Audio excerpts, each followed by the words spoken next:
Scam of the century. அது ஒரு செஞ்சுரிலையும் ஒரு ஸ்கேம் நடக்கும். நிறைய ஸ்கேம் நடந்திருக்கும். எடுத்து பார்க்கும்போது அடே அப்பா அப்படிங்கிறது போல இருக்கும். அதுல மிக பிரம்மாண்டமான ஒரு ஸ்கேம் நடந்திருக்கும். அதுதான் ஸ்கேம் ஆஃப் த செஞ்சுரி அப்படின்னு சொல்லுவாங்க. இப்போ இந்த செஞ்சுரியில அப்படி என்னப்பா ஸ்கேம் நடந்துருச்சு அப்படின்னு கேட்டீங்கன்னா, ரஷ்யா மேல இந்த மேற்குலக நாடுகள் சாங்ஷன் போடுறாங்க இல்லையா, அதுதாங்க மிகப்பெரிய ஸ்கேமு. மக்களை மிகப்பெரிய அளவுல ஏமாத்துறாங்க இந்த மேற்குலக நாடுகள் சாங்ஷன்ற பேர்ல அப்படிங்கிறது போல பல அனலிஸ்ட் தரப்புல இருந்து இப்ப சொல்ல ஆரம்பிச்சிருக்கிறாங்க. அப்படி என்னப்பா அது ஸ்கேமா மாறிடுச்சு அப்படிங்கிறது போல கேட்டீங்க அப்படின்னா, இப்போ ஆயிலுங்கிறது வந்து பாத்தீங்கன்னா யூரோப்பியன் யூனியனுக்கு தேவை. அதாவது அவங்க கிட்ட ஆயில் ரிக் இருக்குன்னா இருக்கு. அவங்க சில இடங்கள்ல ஆயில் எடுக்கிறாங்க, அமெரிக்கா கிட்ட இருந்து வாங்குறாங்க, சில நாடுகள் கிட்ட இருந்து ஆயில வாங்கிட்டு இருக்காங்க. இதுக்கு முன்னாடி ரஷ்யா கிட்ட இருந்து டைரக்டா வாங்கிட்டு இருந்தாங்க. இப்ப சாங்ஷன் போட்டதுனால நேரடியா ரஷ்யா கிட்ட இருந்து வாங்கல. சரி, ஓகே. இப்ப அவங்க பெரும்பான்மையான ஆயில வந்து பாத்தீங்கன்னா ஏதோ ஒரு நாடு கிட்ட இருந்து வாங்கிட்டு இருக்காங்க இல்லையா? அப்படி எந்த நாடு கிட்ட இருந்து வாங்குறாங்க அப்படின்னு கேட்டீங்கன்னா, துருக்கி கிட்டயும் இந்தியா கிட்ட இருந்து வாங்கிட்டு இருக்காங்க. சரி, அவங்களுக்குள்ள ஆயில் ரிக் இருக்கான்னு கேட்டீங்கன்னா இருக்கு. துருக்கி கிட்ட ஓரளவுக்கு இருக்கு. ஆனா யூரோப் வாங்குற அளவுக்கு அவங்களால ப்ரொடியூஸ் பண்ண முடியுமானா முடியாது. அப்ப துருக்கிக்கு யாரு தரா அப்படின்ற கேள்வி வருது இல்லையா? வேற யாருமே இல்ல, ரஷ்யா தான் தராங்க. அதாவது இவங்க சாங்ஷன்ற பேர்ல ரஷ்யா கிட்ட இருந்து நேரடியா வாங்கல. அதுக்கு பதிலா ரஷ்யா கிட்ட இருந்து ஒரு நாடு வாங்கி அந்த நாடு வந்து மேற்குலக நாடுகளுக்கு ஏற்றுமதி பண்றாங்க. அதையும் நாங்க ரஷ்யா கிட்ட இருந்து வாங்கல, நாங்க வேற நாடுகள்ட்ட இருந்து வாங்குறோம் அப்படிங்கிறது போல அவங்க வாங்கிக்கிறாங்க இல்லையா? இதுதாங்க ஸ்கேமு. மக்களை ஏமாத்துறாங்க. அதுவும் குறிப்பா உக்ரைனோட மக்களை ஏமாத்துறாங்க. உக்ரைனுக்கு மேற்குலக நாடுகள் மிகப்பெரிய துரோகம் செஞ்சுக்கிட்டு இருக்காங்க. ஏன்னா யூரோப்பியன் யூனியன் துருக்கி கிட்ட இருந்து ஆயில வாங்குறாங்க இல்லையா? இதனால ரஷ்யாக்கு பில்லியன் கணக்கான வருமானம் வருது. அதை பயன்படுத்தி தாங்க உக்ரைன் அடிச்சுக்கிட்டு இருக்காங்க அப்படிங்கிறதோட சொல்லப்பட்டு வருது. மேற்குலக நாடுகளுக்கு தெரியும். அதாவது ஒரு ஆயில் வேணும் அப்படின்னா ரஷ்யா கிட்ட இருந்தா வாங்கி ஆகணும், வேற வழி இல்லை. அது வேற நாடு கிட்ட இருந்து வாங்கிட்டு நாங்க நிறுத்திட்டோம் அப்படிங்கிறத சொல்றாங்க.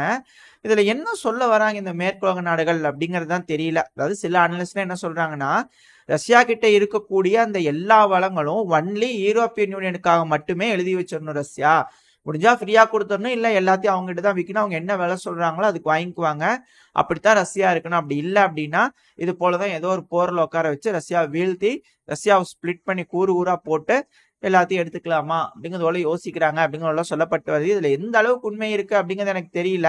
எனக்கு கொஞ்சம் சந்தேகமா தான் இருக்கு. இதை பத்தி நீங்க என்ன நினைக்கிறீங்க அப்படிங்கிறத மறக்காம கமெண்ட் செக்ஷன் சொல்லுங்க. இது ஒரு ஸ்கேம் அப்படின்னா அடுத்த ஸ்கேம் வந்து உக்ரைனுக்கு ஆயுதம் தருது. இப்ப கூட சமீபத்துல எல்லா நாடுகளும் சேர்ந்து 7 பில்லியன் தரலாமா 6 பில்லியன் தரலாமா அப்படிங்கிறத யோசிச்சுட்டு இருந்தாங்க. ஆண்டனி பிளிங்கன் அவர்கள் கூட சமீபத்துல கீவுக்கு வந்திருந்தார் இல்லையா? அந்த இடத்த சொல்லியிருந்தாரு.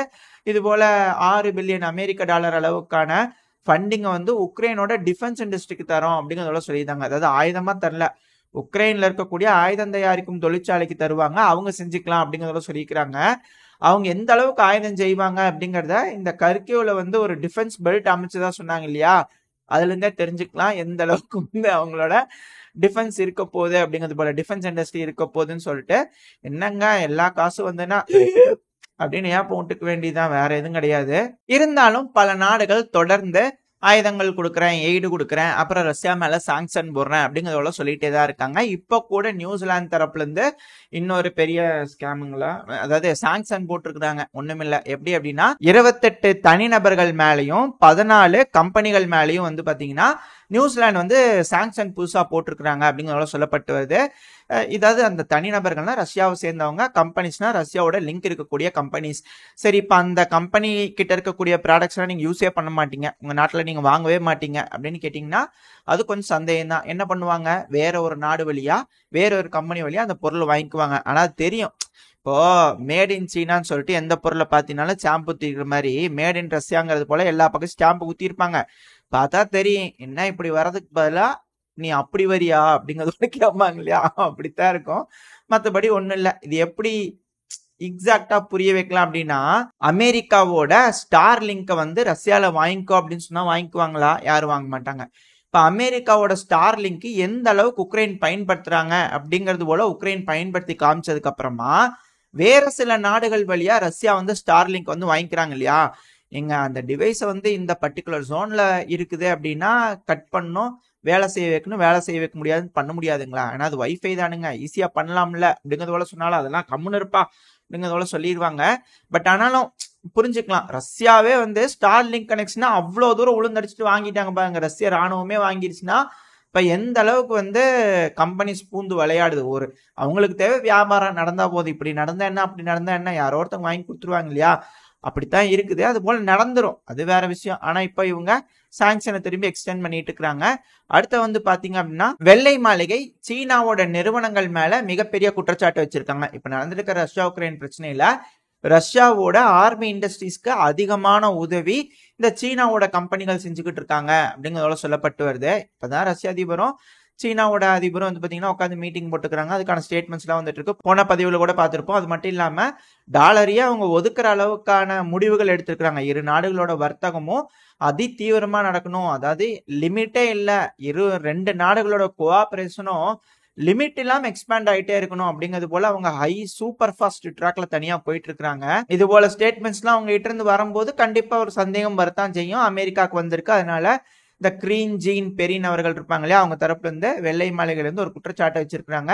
இதுக்கு சீனா தரப்புல இருந்து எப்படி ரியாக்ட் பண்ண போறாங்க அப்படிங்கறத பார்ப்போம். ஏன்னா சீனா வந்து பாத்தீங்கன்னா அவங்களோட பொருட்களை வாங்குறதுக்கும் மாட்டேங்கிறாங்க. சீனா அவங்க பொருட்களை ஏற்றுமதியும் பண்ணக்கூடாதுங்கிறாங்க. இது எப்படி மோரார்லெஸ் இந்த யூரோப்ல இந்த ரஷ்யா கதை இருக்கு இல்லையா, அதே போல சீனாக்குமா அப்படிங்கிறது போல இருக்கு. அவங்க ஏதோ ஒரு பொருள் செய்யறாங்கன்னா அவங்க நாட்டிலேயே வச்சுக்கணும். மேற்குலக நாடுகள் ஏதாவது கொடுக்குறாங்கன்னா வாங்கி வச்சுக்கணும். அதை விட்டுட்டு அவங்க என்னங்க அதிகமா பொருளை செஞ்சு மற்ற நாட்டுக்குள்ள ஏற்றுமதி பண்றது, அப்புறம் அவங்க டெக்னாலஜியில இன்க்ரீஸ் ஆகுறது, இதெல்லாம் எப்படி? அதே போல அடுத்து நம்மளுக்கும் வந்துருவாங்க அப்படிங்கிறத சொல்லப்பட்டு வருது. இதை எப்படி நம்மளும் கையாள போறோம் அப்படிங்கிறது பார்ப்போம். ஏன்னா சமீப காலமா நம்ம எப்பவோ ஒரு நாள் வந்து பாத்தீங்கன்னா 5 வருஷத்துக்கு முன்னாடி 10 வருஷத்துக்கு முன்னாடி உளவு வேலையை பார்த்துட்டோம் அப்படிங்கிற குற்றச்சாட்டுகள் வந்து நம்ம மேல வச்சுக்கிட்டு இருக்காங்க. ஏன்னா அதுக்கும் இப்ப மேட்ச் பண்ணிக்கலாம். போன பதிவு நீங்க பார்த்திருந்தீங்கன்னா தெரிஞ்சிருக்கும். ஐநா சபையில நம்மளை கொண்டு வரதுக்காக ஒரு ரெசல்யூஷன் வருது அப்படின்னா, இந்தியான்ற ஒரு நாடு எந்த நாட்டோட பொலிட்டிக்கல் அஃபேர்ஸ்லயும் போல ஒரு நல்ல நாடு அப்படிங்கிற ஒரு டெமோக்ரஸியா இருக்கக்கூடிய நாடு அப்படிங்கிறது போல எந்த ஒரு களங்கமும் இல்லாம ஐநா சபைக்குள்ள வருது அப்படிங்கும்போது அந்த நாட்டு மேல ஏதோ ஒரு குற்றச்சாட்டுகள் சொல்லும் இல்லையா, வீட்டோ போடணும் அப்படின்னா, அதுக்காக இதனை சேர்த்திக்கிட்டு இருக்கிறீங்களா தகவல் அப்படிங்கிறது போல இருக்கு. பட் பார்ப்போம் என்ன நடக்க போகுது அப்படிங்கிறது பொறுத்து தான் பார்க்கணும். மேற்குலக நாடுகள் அக்செப்ட் பண்ணிக்கிறதுக்கும் வாய்ப்புகள் அதிகம். ஏன்னா நம்மள ஒரே அடியா ஒதுக்கி தள்ளிடக்கூடாது இல்லையா, அதனால இருக்கட்டும் வச்சு பார்த்துக்குவோம் அப்படிங்கிறது போல மேற்குலக நாடுகள் நினைக்கலாம் அப்படிங்கிறது போல சிலர் சொல்றாங்க. பட் பார்ப்போம் என்ன நடக்க போகுது அப்படிங்கிறது. ஒரே அடியா நம்மள வந்து சீனா ரஷ்யாட்ட தள்ளி விட போறாங்களா மேற்குலக நாடுகள், இல்ல அவங்க சைடு இழுத்துக்கு போறாங்களா அப்படிங்கிறது போல. அப்புறம் இந்த கிரீஸ்ல வந்து பாத்தீங்கன்னா ஒரு சலசலப்பு, ஒரு அதிர்வலைகள் இப்ப ஆளுகின்ற அரசாங்கத்து மேல. என்ன அப்படின்னா பத்திரிகை, கிரீஸ்ல இருக்கக்கூடிய ஒரு பத்திரிகை ஒன்னும் இல்ல, பல நபர்கள் வந்து பாத்தீங்கன்னா மறைமுகமா குற்றச்சாட்டு வச்சுக்கிட்டே இருக்கிறாங்க. அதாவது கிரீஸ் இருக்கிறாங்க இல்லையா, மறைமுகமா உக்ரைனுக்கு ஆயுதங்கள் கொடுக்குறாங்க. அதுவும் 200 கண்டெய்னர்களுக்கு மேல இது வரைக்கும் உக்ரைனுக்கு ஆயுதம் கொடுத்துருக்காங்க அப்படின்னு சொல்லியிருக்கிறாங்க. அதுக்கு கிரீஸோட டிஃபென்ஸ் மினிஸ்டர் யாங்க உங்களுக்குலாம் என்ன எழுதுறதுனே தெரியலீங்களா, கொஞ்சம் கம்முன்னு இருங்க, அப்படிலாம் நாங்க ஒண்ணுமே கொடுக்கல. எங்களோட ஃப்ரேம் ஒர்க் படி உக்ரைனுக்கு நாங்க உதவி பண்றோம், இல்லைன்னு சொல்லல. ஆனா அவங்களுக்கு தேவைப்படக்கூடிய விஷயங்கள் செய்யறமே தவிர நீங்க சொல்ற மாதிரி ஏக்கர் கணக்காலாம் உதவலீங்க அப்படிங்கிறதோட அவங்க தரப்புல ஸ்டேட்மெண்ட் வந்திருக்கு. அது மட்டும் இல்லாம இவங்க எப்படி ஆயுதங்கள், இவங்க கிட்ட இருந்து ஆயுதங்கள் சேலா இருக்கு இல்லையா, அது எப்படி கணக்கு காட்டுறாங்க அப்படின்னா, கிரீஸ் கிட்ட இருந்து கண்டெய்னரான ஆயுதங்கள் செக் ரிபப்ளிக்கு போயிருக்கு. செக்கு தான் அவங்களுக்கு நிறைய செக் கொடுத்துட்டு இருக்காங்களா, பல நாடுகள் இருந்து செக் வர்றதுனால அந்த செக்கு கிரீஸுக்கு செக் கொடுத்துக்கிறாங்க. அந்த செக் பாஸ் ஆனதுனால இவங்களோட ஆயுதம் செக்குக்கு போயிருக்கு. ஸோ செக் அந்த ஆயுதங்கள்லாம் வாங்கி வச்சு என்ன செய்யறது, ஏன்னா புலி கூட்டிருக்கிறாங்க, அத்தனை ஆயுதங்கள் வாங்கி வச்சு என்ன பண்றது, அதனால அப்படியே டிரான்ஸ்ஃபர் பண்ணி விட்டுக்கிறாங்க. நேரா போலாண்டு வழியா உக்ரைனுக்கு போயிருக்குது அப்படிங்கிறது போல குற்றச்சாட்டு சொன்னது இப்ப சரியாதானே தெரியுது அப்படிங்கிறது போல இருந்தாலும் இவங்க நேரடியா உக்ரைனுக்கு ஆயுதம் கொடுக்கல இல்லையா, இவங்க ஆயுதம் கொடுத்தது செக்குக்கு தான். செக் அதை வாங்கினதுக்கு அப்புறம் அவங்க யாருக்கு வேணா கொடுத்துக்கலாம் இல்லையா, அது செக்கோட ஃபால்ட்டுங்க அப்படிங்கிறது சொல்லப்பட்டு வருது. ஸோ இப்போ எல்லாரும் செக்குக்கு தான் வந்து செக் வச்சுக்கிட்டு இருக்காங்க. முதல்ல செக் கொடுத்தாங்க, இப்ப செக் வைக்கிறாங்க அப்படிங்கிறது சொல்லப்பட்டு வருது. இதை எப்படி செக் ஹேண்டில் பண்ண போறாங்க அப்படிங்கிறத பொறுத்து பார்ப்போம். அடுத்து வந்து பாத்தீங்கன்னா இந்த செக்குக்கு பக்கத்துல இருக்கக்கூடிய ஸ்லோவாக்கியாவோட பிரைம் மினிஸ்டர் மேல ஒரு அசாசினேஷன் அட்டெம்ப்ட் நம்ம கொஞ்சம் டிலே, நம்ம மேப் வீடியோ எல்லாம் பார்த்துட்டு இருந்ததுனால சொல்ல முடியல. 71 வயதான ஒரு நபர் அந்த ஆளுகின்ற அரசாங்கத்து மேல நம்பிக்கை இல்ல, பிடிக்கலங்கிறதுனால துப்பாக்கிட்டு வந்து டப்புன்னு போட்டாரு பிரைம் மினிஸ்டரிய. எங்க இதெல்லாம் நியாயங்களா? பிடிக்கலன்னா அடுத்த வருஷம் ஓட்டு போடுற வரைக்கும் வெயிட் பண்ணி பார்த்து வேற பக்கம் ஓட்டு குத்துங்க, முடிஞ்சா நீங்களே கேம்பெயின் பண்ணுங்க, அதை விட்டுட்டு இப்படியாங்க துப்பாக்கிட்டு வந்து சுடுறது அப்படிங்கிறது போல இருக்கு. பட் இருந்தாலும் இது வேற நாடுகளோட சதி அப்படிங்கிறதோட சொல்லப்பட்டு வருது. இந்த யூரோப்ல இது போல லீடர்ஸ் அசாசினேட் பண்றதுனாலயே உலக போரெல்லாம் வர்றது வழக்கம். இதுக்கு முன்னாடி வேர்ல்டு வார் 1 இப்படித்தான் வந்தது, அதுக்கப்புறம் வேர்ல்டு வார் 2 வந்துச்சு. அதுக்கு காரணம் ஹங்கேரியில இருக்கக்கூடிய, ஆஸ்ட்ரியா ஹங்கேரியில இருக்கக்கூடிய அந்த பிரின்சஸ் வந்து சுட்டதுனாலதான் போரே ஆரம்பிச்சது. இப்ப இப்ப இது போல ஒண்ணு நடந்திருந்தது அப்படின்னா மிகப்பெரிய கலவர பூமியா மாறி இருக்கும் யூரோப் அப்படிங்கிற சொல்லப்பட்டு வருது. அதனால பார்ப்போம். ஆனா இந்த அட்டெம்ப்ட்ல இருந்து இவர் தப்பிச்சிட்டாரு. இவரோட முடிவுகள் இதுக்கு மேல எப்படி இருக்கும், அதுக்கப்புறம் தான் இங்க என்ன நடந்திருக்கு அப்படிங்கறத நம்மளால புரிஞ்சுக்க முடியும். எந்த மாதிரியான முடிவுகளை ஃபிகோ அவர்கள் எடுக்கிறாரு அப்படிங்கறத பொறுத்து வந்து பார்ப்போம். ஆனா கிரிட்டிக்கல் ஸ்டேஜ்ல தான் இருக்காரு அப்படிங்கறது போல இப்ப வரைக்கும் சொல்லிட்டு இருக்காங்க. பொறுத்து வந்து பார்ப்போம் எந்த மாதிரியான முடிவுகள் இதுக்கு மேல ஸ்லோவாக்கியா எடுக்க போறாங்க அப்படிங்கிறது போல. அடுத்தது ரஷ்யாக்குள்ள இருக்கக்கூடிய ஆயில் ரிஃபைனரி மேல உக்ரைன் அடிக்கிறாங்க. இதனால உலகமே பயப்படுது. ஆனா ரஷ்யா எதுவும் பயந்த மாதிரி காட்டல, எதுவும் சொல்லல, பெருசா எதுவும் சொல்லல. இது போல வந்து ட்ரோன் அடிச்சுதுங்க அப்படிங்கறதோடதான் சொல்லிட்டு இருக்காங்க. ஆனா இப்போ உக்ரைன் கிட்ட இருந்து அலறல் சத்தங்கள் வர ஆரம்பிச்சிருச்சு. உக்ரைனோட கேபிட்டலான கீவ் ஒப்லாஸ்ட்ல நேற்றுக்கு நைட்டு கரண்ட் இல்ல. அதுக்கான வீடியோ பதிவுகள் வந்து பாத்தீங்கன்னா பெருமளவுல ஷேர் ஆயிட்டு இருக்கு. ரெண்டாவது 2 வருஷம் ஆகுங்க இந்த கரண்ட் கட்ல இருந்து மீண்டு வர்றதுக்கு. உக்ரைன் 2 வருஷம் ஆகுங்க அப்படின்னு இருக்காங்க. இதுல நீங்க வேற திரும்பவும் ஆயில் ரிஃபைனரி அடிக்கிறீங்களே, ரஷ்யா இன்னும் ஏதோ 1-2 விட்டு வச்சுக்கிறேன் அதையும் போட்டு தள்ளிடலான்னு முடிவெடுத்து அடிச்சாங்கன்னா என்ன ஆகுறது, எத்தனை வருஷம் ஆகுது ரெக்கவர் ஆகிறதுக்கு. இதுல மெயினா நோட் பண்ணக்கூடிய விஷயம் என்னன்னா 2 வருஷம் அப்படின்னா 2 வின்டர். அந்த 2 வின்டரை உக்ரைன் கரண்ட் இல்லாம காசு பண்றாங்கன்னா உக்ரைனோட பாப்புலேஷன் பாதி கம்மியாயிரும் அப்படிங்கறதோட சொல்லப்பட்டு வருது. இது எப்படி அவங்க சமாளிக்கிறாங்க அப்படிங்கறத பார்ப்போம். அது மட்டும் இல்ல, உக்ரைன்ல இந்த மொபைலைசேஷன் பண்றாங்க இல்லையா, அதுக்கான புது தகவல் உட்காந்து மண்டையை போட்டு குழப்பி ஒரு தகவல் எடுத்திருக்காங்க. என்ன அப்படின்னா, நம்ம நாட்டுல இந்த 25 வயசு அந்த ரேஞ்சில் இருக்கிறாங்களே யங்ஸ்டர்ஸ், அவங்கள மொபைலைஸ் பண்ணாலே 1 லட்சம் பேர்த்துக்கிட்ட வருவாங்க போல இருக்குது. முதல்ல அப்ப ரெடி பண்ணிடலாம் ட்ரைனிங் பண்ணிடலாங்களா அப்படிங்கறதோட சொல்லிட்டு இருக்காங்களாமா.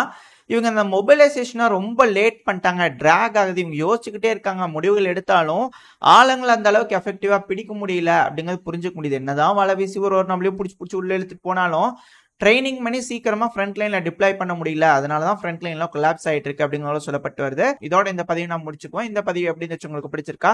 பிடிச்சுனா லைக் பண்ணுங்க, உங்க ஃப்ரெண்ட்ஸ் அண்ட் ஃபேமிலியோட ஷேர் பண்ணிக்கோங்க. அது கூட மறக்காம இந்த பதிவு பத்திட்டு உங்களோட கருத்துக்களை கமெண்ட் செக்ஷன்ல சொல்லுங்க. இந்த பதிவு நல்லா இருந்திருக்கும்னு நம்பிக்கையில அடுத்த பதிவில் உங்களை சந்திக்கிறேன். அது வரைக்கும் ஸ்டே சேஃப். By by.